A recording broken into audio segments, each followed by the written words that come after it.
परमार्थात येताना तुमच्या बुद्धीत असणारे कुचके विचार बाजूला टाकून द्या, लोकांविषयी असणाऱ्या वाईट भावना बाजूला टाकून द्या, निर्मळ अंतकरणाने परमार्थात या, तरच परमार्थात या, नाहीतर येऊ नका. तुका म्हणे सांडा घाटे तेने नका भरू पोटे.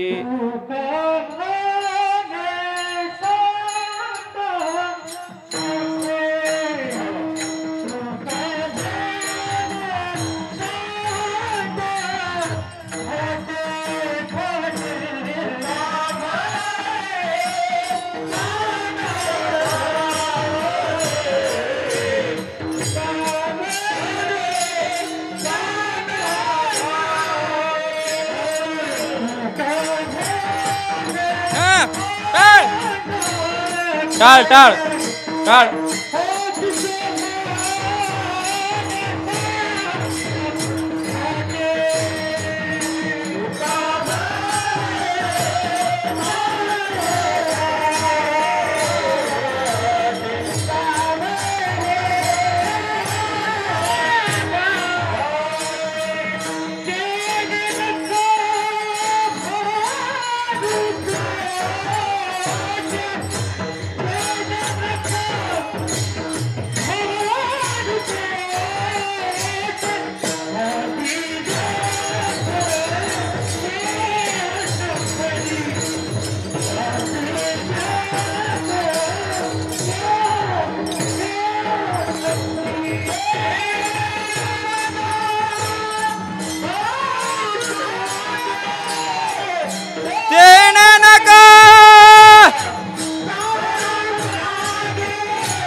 तुका म्हणे सांडा घाटे तेने नका भरू पोटे.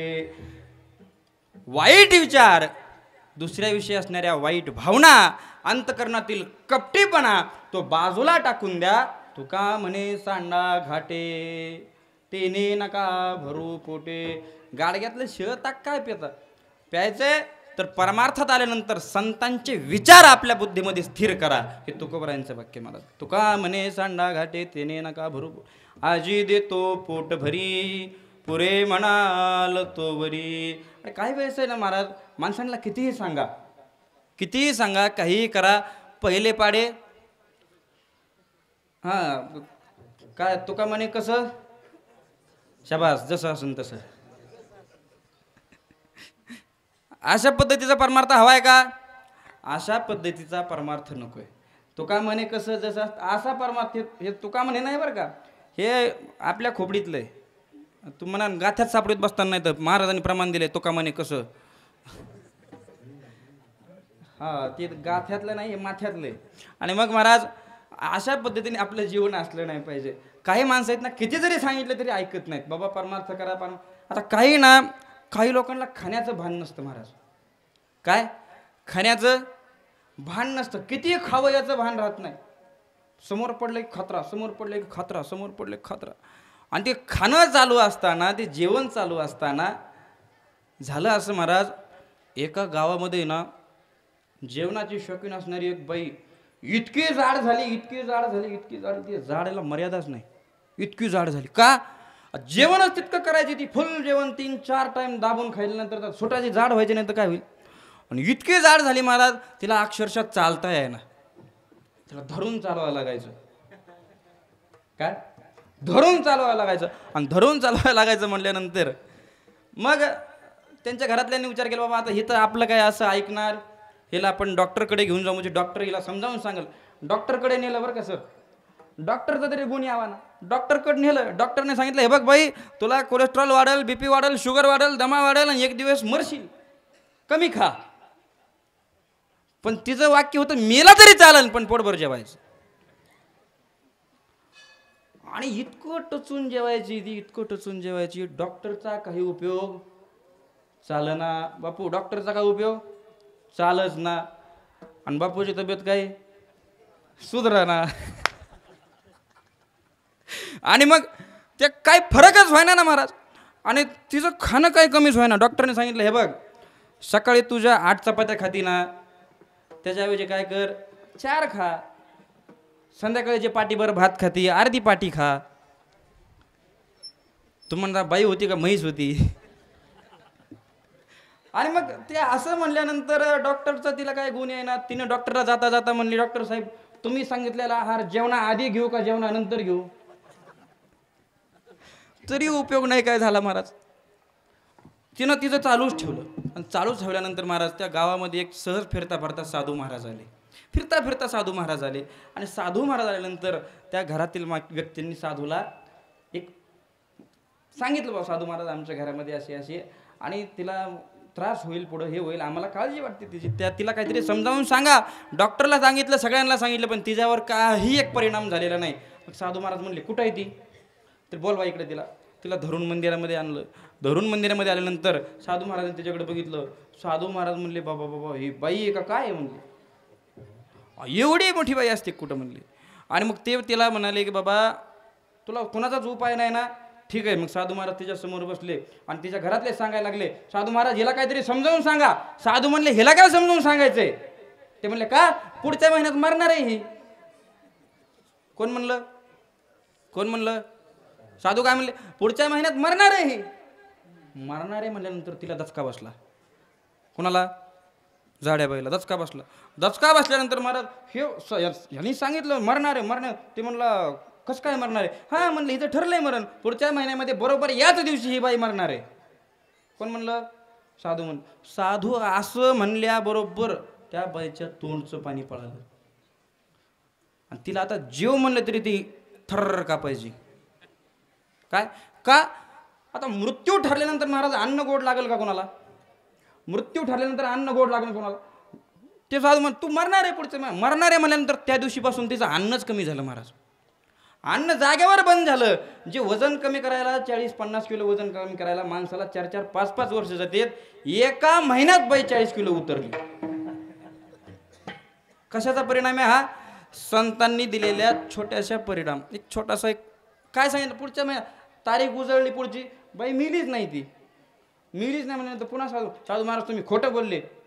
काय तुम्ही खोटं बोलले, मी कुठं मिळेल, तुम्ही जिवंत आहे.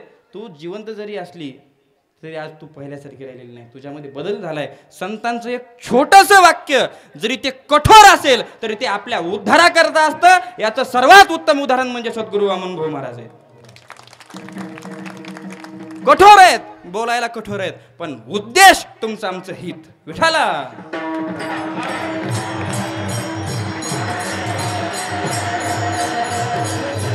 हो. आणि महाराज ते हित तुमचं आमचं साध्य व्हावं, तुम्ही आम्ही चांगल्या प्रकारे जीवन जगावं, याच्याकरता संतांचा खटाटोप चाललेला असतो. मग महाराज तुका म्हणे सांडा घाटे तेने नका भरू पोटे, आजी देतो पोट भरी पुरे म्हणाल तो वरी. तुकोबाराय ह्या अभंगामधून सुंदर भगवंताच्या लीला देखील वर्णन केलेल्या आहेत. काल्याच्या अभंगांची विशेषता आहे त्याच्यामध्ये भावार्थ दडलेला आहे आणि त्याचा लक्षार्थ आणि वाच्यार्थ दोन्ही वेगवेगळे आहेत. एका अभंग त्याच अभंग आहे, संतांची विशेषता पहा, एकच अभंग आहे, त्या एका अभंगामध्ये तत्व पण आहे आणि कथा पण आहे. त्या एकाच अभंगामध्ये, त्याच अभंगामध्ये परमार्थातले तत्व आहेत आणि त्याच अभंगामध्ये भगवंताचं चरित्र सुद्धा आहे. डबल अभंग लिहिण्याची गरज पडली नाही. त्याचा लक्षार्थ वेगळा आहे, वाच्यार्थ वेगळा आहे. ह्या पद्धतीने आपण थोडंसं भगवंताचं चिंतन पुढे करणार आहोत. भगवान श्रीकृष्ण मथुरेमध्ये गोकुळामध्ये अवतरल्यानंतर त्या गोकुळामध्ये त्यांनी केलेल्या लीला, गोकुळामध्ये घडलेले प्रसंग आपण छोटे छोटे अनुभवणार आहोत. त्यापूर्वी एकदा सर्वांनी हातवरती करा हातवरती आणि मोठ्या प्रेमाने एकदा सगळ्यांनी विठोबा रुक्माई भजन करायचंय. 1 एक टाळी, टाळी एक आली पाहिजे.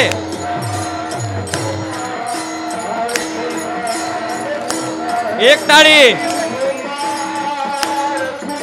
विठोबा रखुमाई, विठोबा रखुमाई, विठोबा रखुमाई. टाळी एक.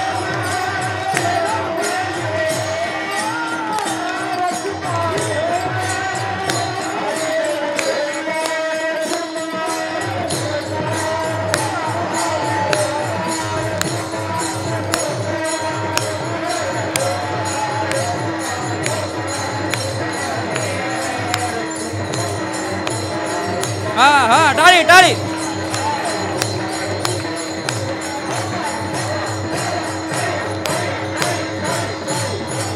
एक एक टाळी आली पाहिजे, पण फक्त टाळीचा आवाज आला पाहिजे. हातवर हातवर. एक म्हणलं की सगळ्यांनी टाळी वाजवायची. सद्गुरू वामन भाऊ महाराजांपर्यंत आवाज गेला पाहिजे, गहिनीनाथ महाराजांपर्यंत आवाज गेला पाहिजे. मी शिकवण घालून दिलेला समाजामध्ये आज तो समाज भगवंताचं नामचिंतन करतोय. एक टाळी आली पाहिजे सगळ्यांची. एक एक एक एक.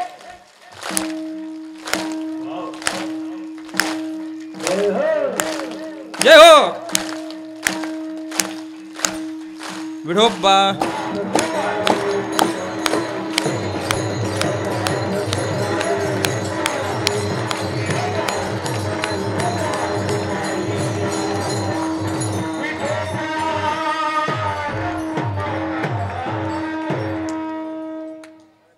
महाराज जगद्गुरु तुकोबाराय भगवान श्रीकृष्णाच्या लीलांचं चिंतन करतायत, वर्णन करतायत.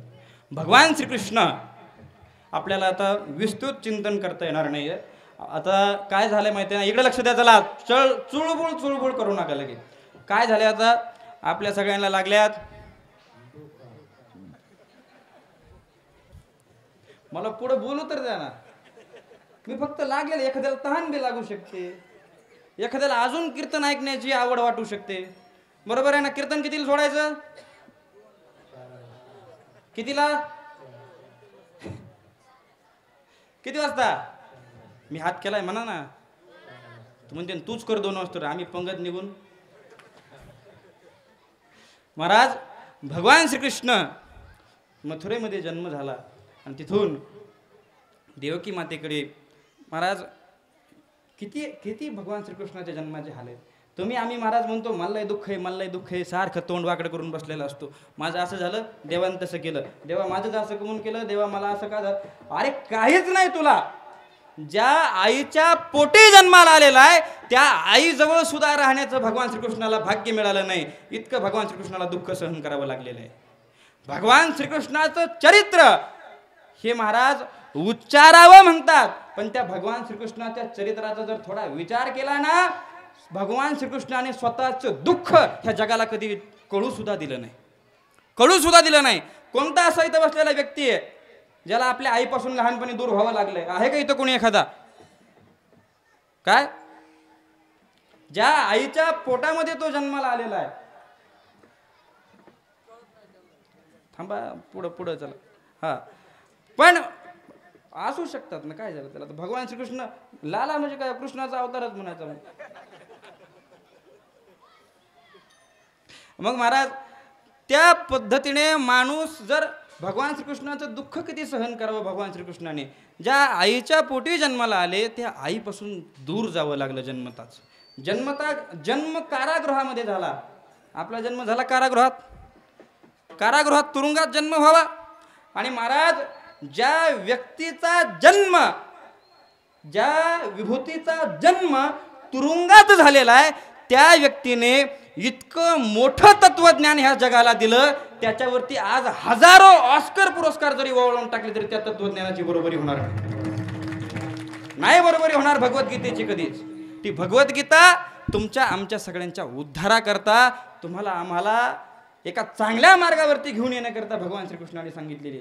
झालं असं तुम्ही आम्ही भगवद्गीता राहिली बाजूला आणि त्या कृष्णाच्या गवळणीच्या मागं लागलो. कसं वा कोणी टाक सडा म्हणलं गेलं की झुलायला लागत सगळी. मान आलं की असं वाकड्या करू करू म्हणतात, वाकूनही टाकत सडा. बरोबर आहे ना? काय परत अजून नवीन गवळण तयार केला, दुधाला डिग्री लाव. काय आता त्या काळात डिग्री शब्द होता का? होता डिग्री शब्द? भोसले महाराज, त्या काळात डिग्री शब्द होता? काय संबंध डिग्री शब्द असण्याचा? महाराज नको त्या पद्धतीनं आपण नको त्या गोष्टी काही सुचल त्यानं ते लिहायचं. जसं मी आता म्हणलं, तुका म्हणे कसं, आता एखाद्याला ते डोक्यात जर फिट झालं तर ते म्हणून ह्यो अभंग आहे, ते पुढच्याला सांगन. तसं नसतं. महाराजांनी कीर्तनात सांगितले, तुका म्हणे कसं, असं म्हणू नका. हे फक्त विनोदामुळं सांगितलं होतं. मग महाराज अशा पद्धतीने ह्या विनोदाच्या नादामध्ये काही गवळणी तयार झाल्या आणि त्या गवळणी महाराज आपल्या सारख्या तोंडावर जिभेवरती खेळत असतात. तत्वज्ञान राहिलं बाजूला, भगवान श्रीकृष्णाने दिलेलं ज्ञान राहिलं बाजूला, आपण लागलो फक्त गवळणीच्या मागं. भगवान श्रीकृष्ण चोऱ्या करायचा, भगवान श्रीकृष्ण खोड्या करायचा, भगवान श्रीकृष्णाने हे केलं. अरे ते करण्यामागं भगवान श्रीकृष्णाचे काही कारण आहेत. भगवान श्रीकृष्णाला चांगलं वाटेल का बरं? आपल्या माता मौल्या उत्पन्न मिळवण्याकरता, पैसा मिळवण्याकरता आपलं दही दूध मथुरेला नेऊन विकतायत आणि तिथे नेऊन विकल्यानंतर घरी पैसा येतोय. हे भगवान श्रीकृष्णाला आवडणार नाही का? आवडणार नाही का? चांगलंच आहे ना, आपल्या घरासाठी ते करतायत. पण भगवान श्रीकृष्णाला आनंद होत असेल का माठ फोडताना, डेरे फोडताना आनंद होत असेल का त्यांचे ते मथुरेला घेऊन जात असताना? भगवान श्रीकृष्णाचं तत्वज्ञान इतकं श्रेष्ठ आहे. भगवान श्रीकृष्ण, मला सांगा, मथुरा कोणाची नगरी होती? राजा कोण होता मथुरेचा? कोण होता? मी. मग म्हणान काहीतरी, कंस. मी कंस आहे का? कोण होता कंस? कोण होता मथुरेचा? राजा. आणि मथुरा कशी होती महाराज? चांगली आता सिटी सारखी एखादी मुंबई पुण्यासारखं शहर होतं. मुंबई पुण्यासारखं आजकालची मुंबई जशी चमकते, जशी मोठं शहर झालंय, त्या पद्धतीचे समजा आपण इमॅजिन करू, मथुरा तशी होती. आणि एक लक्ष द्या, मथुरेत कोण राहते? कोण राहायचे मथुरेत? राक्षस राहायचे. कुठं? मुंबईत, आपलं मथुरेत. कुठं? गैरअर्थ लावू नका. कुठं? मथुरेत कोण राहायचे? मी फक्त म्हणलं मथुरा मुंबई सारखी होती, म्हणजे मुंबईत राक्षस आहेत असं नाही म्हणत मी. मला म्हणायचं बी नाही तसं. काय म्हणायचंय? फक्त कुठं राक्षस राहत होते? मथुरेमध्ये. आणि महाराज मथुरेमध्ये राक्षस राहत होते आणि भगवान श्रीकृष्ण कुठं आले होते? कुठं आले होते? मथुरेतून गोकुळात आले होते. महाराज मुंबई जर मथुरा आहे तर परमार्थ टिकवणारी तुम्ही आम्ही सगळी मंडळी ज्या गावोगावी राहतो ती गोकुळ आहे. पहा तुम्ही, हे सप्ते नारळी सप्ताह झाला का एखादा मुंबईत? ऐकला का तुम्ही? नारळी सप्त्याने घैनात गडाचं पुढच्या वर्षी नारळ घेतले, झालं असं? मुंबईने नारळ घेतले, झालं असं? पुण्याने नारळ घेतले, झालं असं? नाही महाराज, ही गोर गरीब जनता महाराज सद्गुरू वामनभाऊ महाराजांनी, सद्गुरू भगवान बाबांनी जो मार्ग दाखवून दिलेला आहे त्या मार्गाचा प्रचार करण्याकरता आज एक एक गाव 50-50 लाख रुपये खर्च करते सप्ताह करण्याकरता. हे काय साधारण गोष्ट आहे का? सोपी गोष्ट आहे? खिशातला रुपये मोडत नाही महाराज कुणी. बरोबर आहे की नाही? इथून तिथून उपास येतात. काही काही कीर्तनकार तर इतके चिकट आहेत ना, इतके चिकट आहेत, त्यांचं वरचीवर भागवायसाठी इतकं चाललेलं असतं. उपाशी मरतील पण पंक्तीतच जेवणार. उपाशी मरतील. एखाद्या भक्ताच्या घरी हॉटेलमधून नाहीच एखादं 10-20 रुपयाचं काय खायला का नाही घेणार, उपाशी जातील का? आहे ना पैसा तो 10-20 रुपये. आणि महाराज त्यांचं तरी काय चुकतंय? त्यांनी एक काळ असा पाहिलेला आहे, जुना काळ होऊन गेला, एक म्हण आहे, 1 तीळ 7 जणांनी वाटून खाल्ला होता. तो तेवढी वाईट परिस्थिती नव्हती, पण शिळ्या 2-2 दिवसाच्या भाकरी खाऊन मोठी झालेली ही माणसं आहेत. आणि त्या माणसांनी परमार्थ टिकवलेला आहे.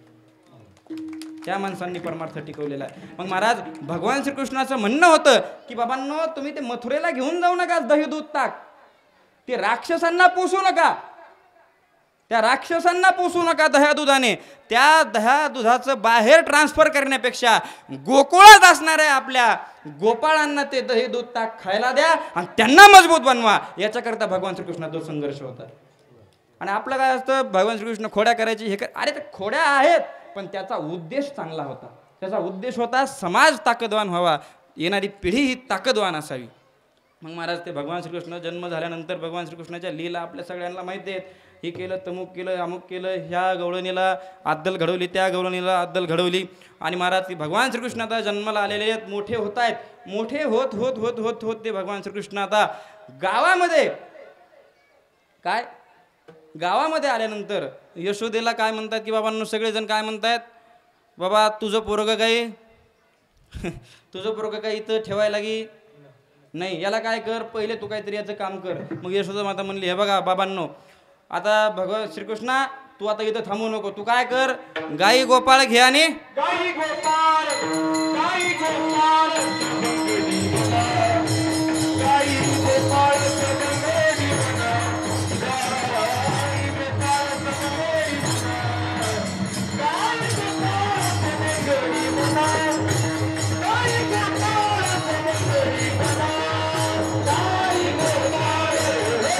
गोपाळ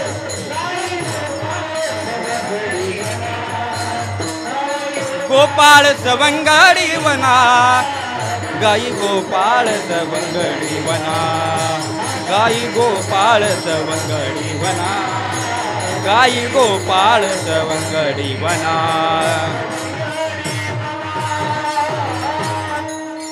जसं भगवान श्रीकृष्णाने सगळ्या गोपाळांना एकत्र केलं, त्यांना पुष्ट केलं आणि जी काही गोकुळ आहे त्या गोकुळाला ताकदवान बनवण्याचा प्रयत्न केला, हेच भगवान श्रीकृष्णाने केलेली गोष्ट अजून एका व्यक्तीने आचरणात आणली आणि स्वराज्याची स्थापना केली, त्यांना छत्रपती शिवराय म्हणतात. छत्रपती शिवरायांनी काय केलंय, समाजातील सगळ्या जातीतील लोकांना एकत्रित केलं. कोणाला तलवारबाजी शिकव, कोणाला ढालपट्टा चालवायला शिकव, कोणाला अर्थशास्त्री बुद्धी चांगला असेल तर त्याला हे चालवायला शिकव, खाते नेमले हे केलं.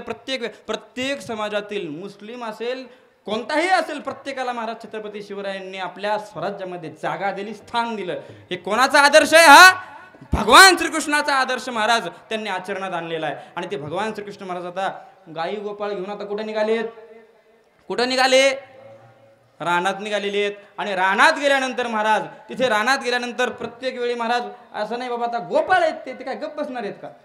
आता इथं बसलेले गोपाळ बघा बरं कसे गोपाळ, सगळ्याला आपल्याला ऊन लागते म्हणून आपण फॅन हात फिरवतो हे करतो, पण हे पोरं बघा बिना चपलाचं बिना टोपीचं कशी उन्हात हिंडते तिकडे तिकडे. ही गप्प बसणार नाही मला, ही गोपाळ कंपनी ही गप्प बसणार अजिबात गप्प बसणार नाही. मग ही इकडे तिकडे फिरणं चालू आहे, सगळ्यांचं खेळणं चालू आहे, मस्त आपल्या मस्तीत असणं. आणि हेच बालपण आहे बरं का खरं. अशा पद्धतीने जीवन असले उगं कोंडून कोंडून धरीनं जीव, ते म्हातारपणी मग यांना कोंडून ठेवतो. आम्हाला मारलं तू कोंडू कोंडू मग राहता तू, मोकळं राहूच देत नाहीत महाराज आजकालच्या मुलांना. मग तशा पद्धतीने ते आता गोपाळ रानावनामध्ये निघालेले आहेत. रानामध्ये गेल्यानंतर गायी दिल्या एका बाजूला लावून, चला तुमचं तुम्ही आता. आणि ह्या गोपाळांनी विविध खेळ खेळायला सुरुवात केली.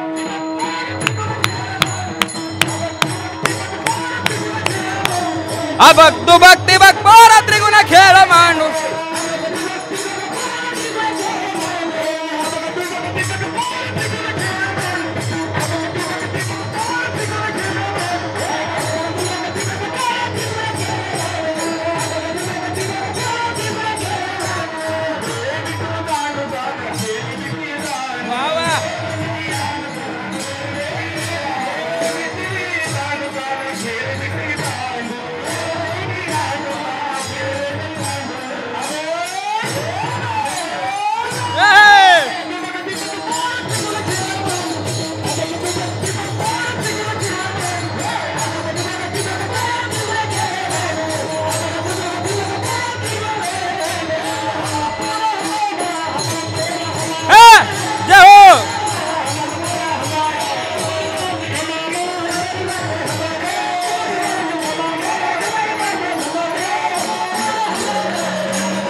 टाळ्या होऊन जाऊ द्या जोरदार.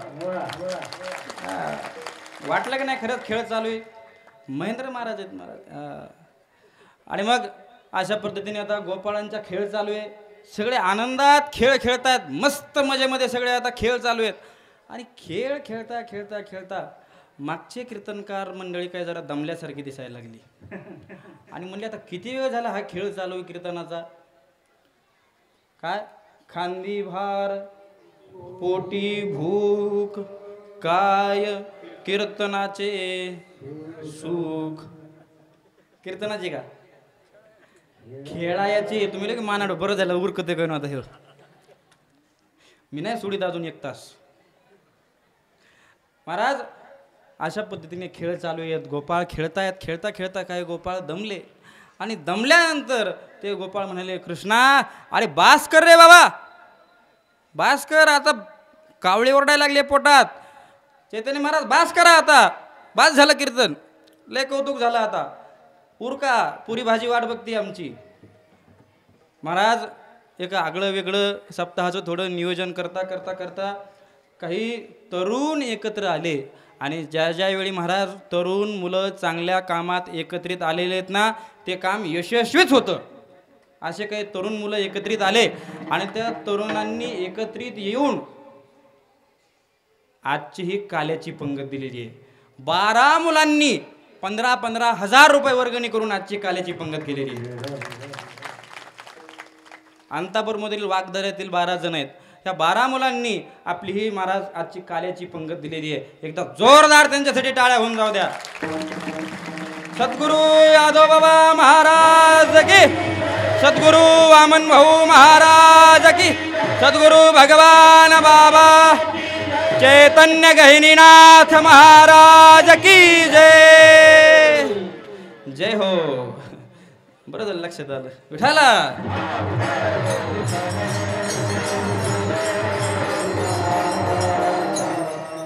तुम्हाला नाही बरं का म्हणलं मी. हां, आमचे हरिभक्तपरायण दिनेश महाराज शास्त्री श्री क्षेत्र भगवानगड आनंदाचे सिद्धांत. तुम्ही जे चॅनल पाहता ना, ते शास्त्रीजींचे छोटे छोटे व्हिडिओ ऐकता का तुम्ही सगळेजण यूट्यूबवरती. ते यूट्यूबवरचे व्हिडिओ तुमच्यापर्यंत पोहोचवण्याचं काम जो व्यक्ती करतोय तो इथं उपस्थित आहे सध्या. 1 मिनिट उभा राहा महाराज. हरिभक्तपरायण दिनेश महाराज शास्त्री या ठिकाणी उपस्थित आहेत. एकदा जोरदार टाळ्या त्यांच्यासाठी. हां, सुंदर असं महाराज ते सिद्धांत आपल्यापर्यंत पोहोचवण्याचं काम. पोहोचवणार आपण लागतो ना. खूप सिद्धांत आहेत, खूप संप्रदाय मोठा आहे, खूप संप्रदाय मोठा आहे, पण त्याचा जर प्रचारच झाला नाही तर तो कसा होईल, तिथपर्यंत जाईल. मग तसं महाराज सगळ्या प्रकारे तुम्ही आम्ही सगळे एकत्रित येऊन हा नामसप्ताह पूर्ण करतायत. तसं महाराज भगवान श्रीकृष्ण पण वेगवेगळ्या प्रकारच्या लीला करायचे, वेगवेगळ्या प्रकारचे खेळ करायचे. जास्त चुळबुळ करू नका, गडबड करू नका. 15 मिनिटामध्ये कीर्तनाचा शेवट होणार आहे. 15 मिनिटामध्ये फक्त शांत राहा, थोडं माझ्याकडे लक्ष द्या. महाराज जसे खेळ चालू आहेत, आता खांदी भार पोटी भूक काय खेळायचे सुख. कृष्णा आम्हाला भूक लागलेली आहे आता. आणि प्रत्येकाने घरून रानात जाताना काय असते सोबत, शिदोरी सोबत असते. आणि महाराज ती शिदोरी आता आणलेली आहे. शिदोरी प्रत्येकाची वेगवेगळी आहे. भगवान श्रीकृष्णाची शिदोरी वेगळी आहे.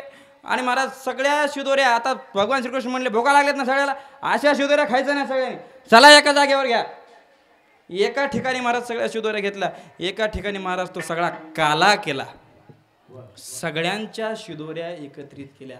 आज महाराज एखाद्या घरात जर आपण गेलो तर त्याचा चहा पिताना सुद्धा आपलं थोडं तोंड वाकडं होतं.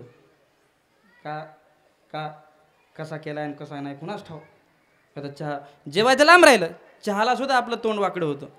भगवान श्रीकृष्णाने विचार केला नाही हा गोपाळ गरीब घरातला आहे, ह्या गोपाळाचं शिळी भाकरी असेल, ह्या गोपाळाचं चटणी असेल. श्रीकृष्ण म्हणाले अजिबात नाही. ज्यांनी सगळ्यांनी ज्या ज्या शिदोऱ्या आणल्यात एकत्र काला करा. आणि महाराज हा काल्याचं निमित्तच ते संप्रदायाचं काल्याच्या कीर्तनामध्ये निमित्तच ते असतं.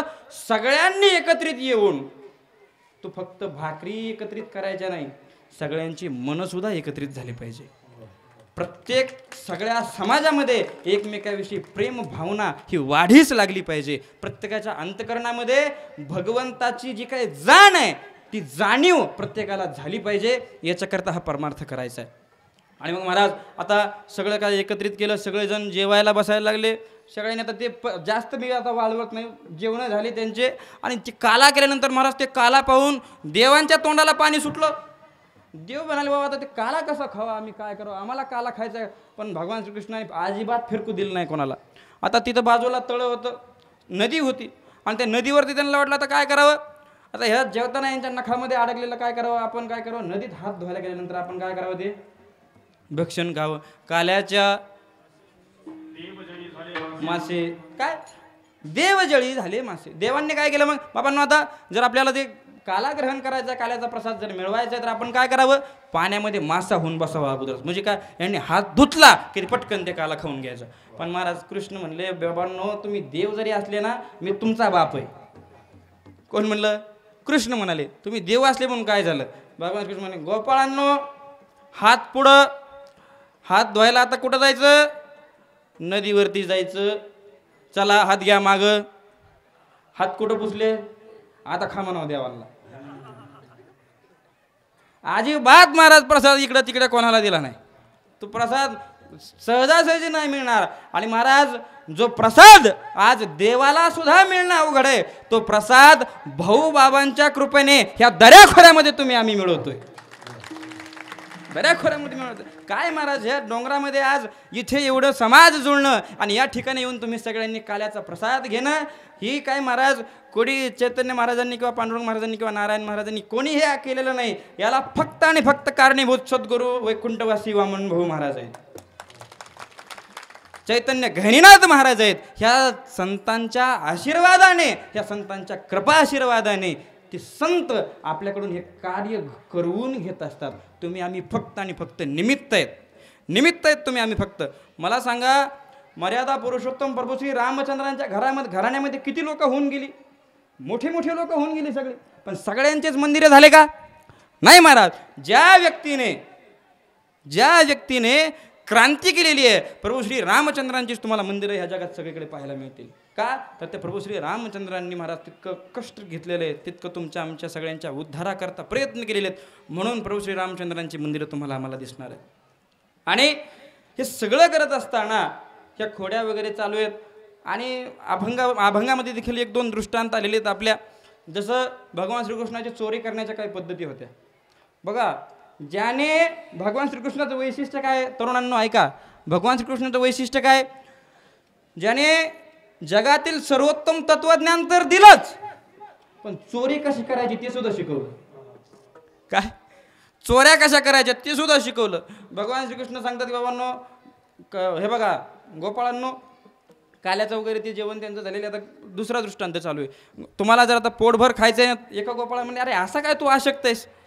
एका गोपाळाला हाताला धरून म्हणले संकेत महाराज की बाबा इतका कसा तू अशक्त आहेस. गोपाळाला म्हणाले, हां काय म्हणले, इतका कसा तू अशक्त आहेस, काय खातोस का नाही. आणि अशक्त आहे म्हणल्यानंतर मग त्या गोपाळ म्हणला आमचं कुठं खायला मिळतं काय, सगळं मथुरेला जातं म्हणलं दही दूध, आम्हाला कुठं खायला काय राहतं. आणि खायला काय राहतं म्हणल्यानंतर भगवान श्रीकृष्ण म्हणले हे बघा, तुम्हाला जर चांगलं जर मिळवायचं आहे, चांगलं जर खायचं आहे, आणि एक विशेष सांगू तुम्हाला, चांगल्या कामासाठी केलेली एखादी क्रांती असेल किंवा एखादी गोष्ट असेल तर तिला चोरी म्हणता येत नाही, म्हणता येत तिला चोरी. भगवान श्रीकृष्ण म्हणजे तुम्हाला जेवायचं आहे, पोटभर खायचं आहे ना, चला माझ्यासोबत. काय याल तरी अरे लागे. आता अभंगातला तुम्ही भावार्थ सगळ्याला ऐकलाय, पण आता दृष्टांत पण ऐकाय ना. याल तरी अरे काय, माझ्या मागं या. कशाला, मी तुम्हाला पोटभर दही दूध ताक खाऊ घालतो, पोटभर दही दूध ताक खाऊ घालतो. मग भगवान श्रीकृष्ण सगळे गोपाळ गोळा केले, निघाले. कुठं निघाले, चोरी करायला निघाले. आणि चोरी करायला निघाल्यानंतर जाताना काय केलं त्यांनी, हे बघा गोपाळांनो, नीट उठलं की वर्तन करून चोरी करायला निघायचं नाही. चोरी करायला निघताना टीम भगवान श्रीकृष्णाची प्लॅनिंग बघा किती. सगळ्यांनी काय करायच्या, टीम तयार करायच्या. आणि एका टीमने काय करायचं, त्याने मस्तपैकी अशी वस्त्रगाळ केलेली माती सोबत ठेवायची. कापडामध्ये माती अशी बुकटा गाळून असं बारीक करून तो कापडामध्ये काढून घ्यायचा. आणि ती वस्त्रगाळ केलेली मातीची पिशवी एका टीमकडे. एका टीमने काय करायचं, खडे आणायचे, बारीक बारीक खडे. ते खडे एका टीमकडे. एका दुसऱ्या टीमने काय करायचं, सराटे गोळा करून आणायचे. सराटे, तुम्ही म्हणाल सराटे कशाला महाराज, ऐका पुढं सांगतो. सराटे गोळा करून आणायचे आणि ते सराटे एका टीमकडे. अशा टीम स्थापन केल्या. आणि ते एकनिष्ठ होते बरं का, फुटत नव्हत्या. नाहीतर महाराज आजकाल जे काही सगळ्यांचे आदर्श जी काही मंडळी आहे ती मंडळी तुमच्या आमच्या हिताकरता किती कष्ट सहन करते. विठाला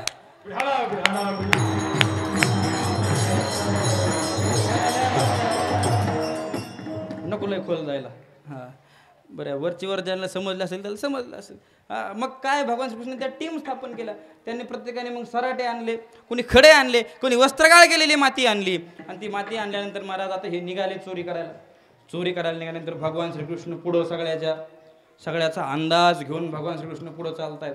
आणि पुढं चालता चालता बरं का रामभाऊ, हळूच भगवान श्रीकृष्ण म्हणले, बाबांनो हळू हळू चाला. का हळू हळू, आता मोठ्यांना नाही म्हणता येणार, चोरी करायला निघालेलेत ना. हळू हळू चाला. आणि काही गोपाळ बडबड करत होते,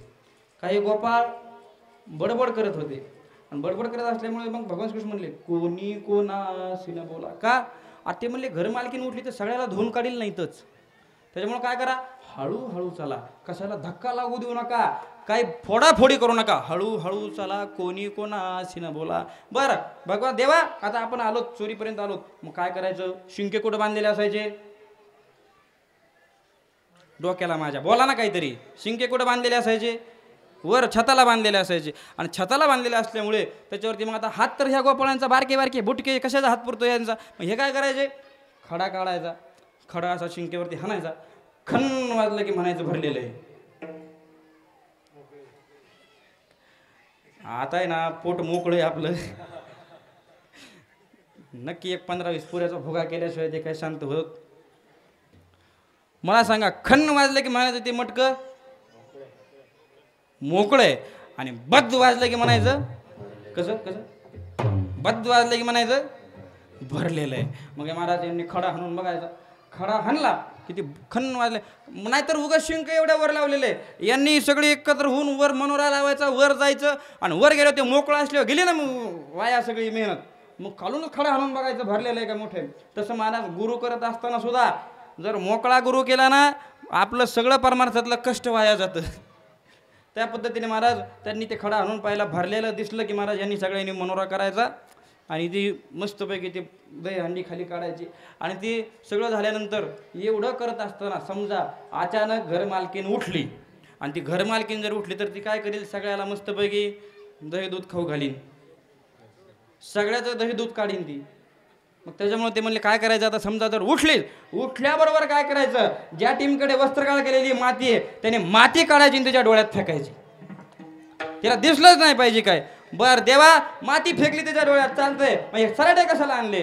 ते म्हणले तुम्ही एवढे नियम वाजवतोय, माती जर हुकली फेकायची तर, माती फेकली आणि तिसरीकडेच गेली, त्याच्या डोळ्यात जर गेलीच नाही तर, आणि ती तुमच्या मागं पळायला लागली की सराट्याची पिशवी हातरून द्यायची खाली.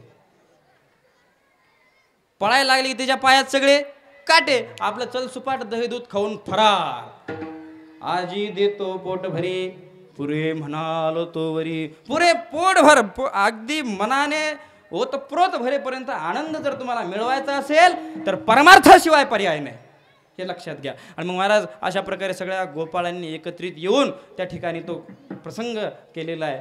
तो सगळा काही खटाटोप, ते सगळं काही भगवान श्रीकृष्णाचं जीवन आहे. हे जीवन तुमच्या आमच्या जीवनाला कलाटणी देणार आहे, तुमचं जीवन उत्क्रांतीकडे घेऊन जाणार आहे. मग महाराज ह्या भगवान श्रीकृष्णाने अतिशय अशा छोट्या खोड्या केलेल्या आहेत. आणि त्या खोड्या आम्ही जास्त आता विस्तृत लांब नाही, 5 मिनिट राहिलेत फक्त, आता मोजून 5 मिनिट राहिलेले आहेत. काही गडबड करू नका, दिंडी प्रदक्षिणा झालेली आहे. आपल्याला फक्त आता आरती घेऊन काय पुंडलिक करायचे. आणि ते झाल्यानंतर मग महाराज सगळ्यांनी व्यवस्थित पद्धतीने काही सूचना आहेत त्या आत्ताच देऊन घेतो, कारण कीर्तन ज्ञानेश्वर माऊली झालं की तुम्ही सगळे लगे असे बिथरतात थोडे. मग त्याच्यामुळं काय करा, बसताना सगळ्यांनी आता पाण्याच्या बाटल्या घेऊन बसलेले असणार आहेत. व्यवस्थित पंक्ती धरायच्या. वाडेकरी मुलांनी सगळ्यांनी व्यवस्थित पद्धतीने व्यवस्थित वाढ करायची. गडबड गोंधळ घाई अजिबात करायची नाही. आपल्याला संध्याकाळी 6 पर्यंत म्हणलं तरी जेवणाची सोय आहे, एवढी ताकद ह्या पोरांनी लावलेली आहे. संध्याकाळी 6 पर्यंत म्हणलं तरी तो आचार्य इथं उपस्थित आहे, त्याची टीम इथं उपस्थित आहे, किती माणसं आली तरी दिवसभर जेवू शकतात. त्याच्यामुळे गडबड गोंधळ करायची नाही आहे. पाण्याचा टँकर देखील बाहेर उभा आहे. सगळी काही झाडाखाली जेवढ्या काही सावलीला बसता येईल तेवढ्या सगळ्या लोकांनी सावलीमध्ये बसून घ्यायचं आहे. आणि मग अशा पद्धतीने आपला हा जो 46वा नामसप्ताह